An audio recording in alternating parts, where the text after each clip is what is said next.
Your mom was a very sweet person. I'm the one who rented her the garage. Unfortunately, I didn't get to know her very well. Not that I didn't try. I didn't think of it of a sequel. I guess it could be a sequel of Documentaire, but it's more the sequel of a character. The one of the ideas in the beginning was to do the sequel of this character who was 9 years old, grew up in Los Angeles, being French, and being with his single mother. So I thought it was interesting and amusing to take this character and make him grow up and see what happened to him, what would happen to him 30 years later. So it's more the sequel of a character, and the idea to make a road movie about grief. You know, these two things that were at the beginning of the project. This one ring a bell? It's our neighbor's daughter, Lola. You were always showing off for her on your skateboard. You can keep it.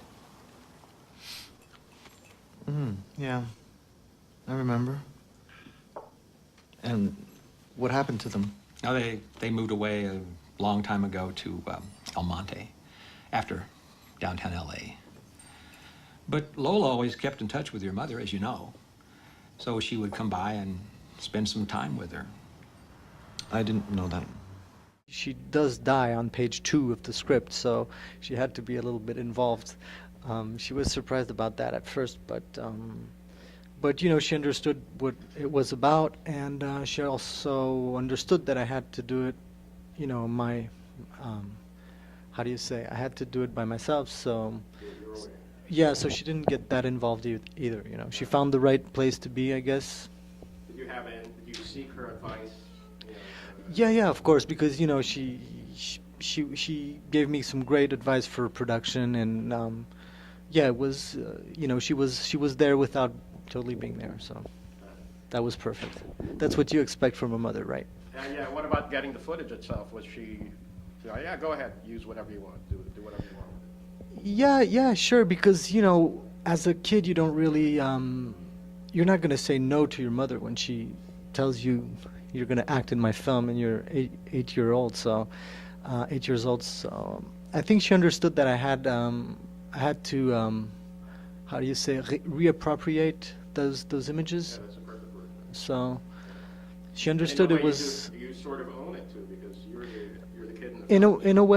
In a way I do. I mean, I felt I did, and I felt I could do that, and she was totally okay with it because she's smart, you know. Now, how old were you when you made this? You were 8. Yeah, 8. How was your memory of shooting that? I mean, it looks like it's all very playful, and you're doing it all improvisationally. Yes, it was very playful, and it was very documentary style. That's why the film is called Documentaire.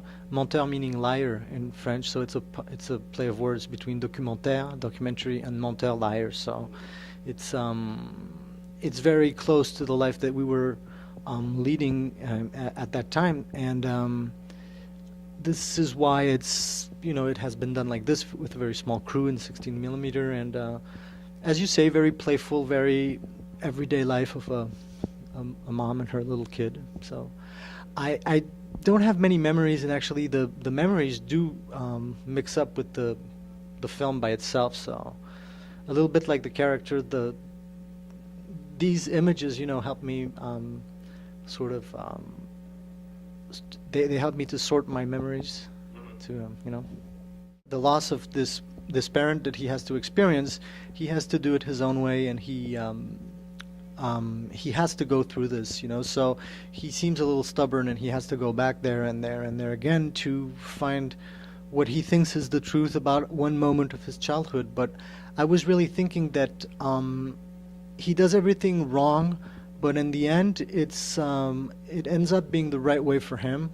And you know, in the beginning of the film, his father tells him what to do. You have to go there, do this, do that, in order to bury your mother properly. And he does all the opposite. But it was a way, I guess, to say that that you cannot live through an experience like this like a ceremony. You know, you have to really live the experience and do it your own way, even whatever it takes. So I guess that's what I was thinking about. I came to see you because you're a friend of my mother. Emily, you know her, right? Look, in here, please don't talk about your mother, okay? It's just you and me, baby. What's your little name again? Martin. Martin. We used to know each other when we were kids in Los Angeles. I have a very bad memory. We played together sometimes in the courtyard. I had a skateboard and Martin, do you have money? no, not really. Well, that's not gonna help me remember anything. It's a great part, and it's a very challenging part for Salma, and I just feel very lucky because I didn't know her. I passed her the script, and she thought it was interesting, and we met and talked about it, and then it went really really well. So I guess I just feel lucky because it was really a nice encounter. It was she was very professional and very open, and she put a lot in that character. I mean, she raised that character to a level that I hadn't thought of, and so it was really nice, really great. Now, when you were writing these scenes in Tijuana, had you already been there and done some research, or you were just writing off the top of your head? No, I did a little research, and yeah, that wasn't the worst part of it. So you knew about like the rooms in the back and the way the bordello was set up? No, that I made that up. I made it, oh, okay, so. I didn't go that far in my Well, research. Never know first. I wouldn't tell you anyway. All right.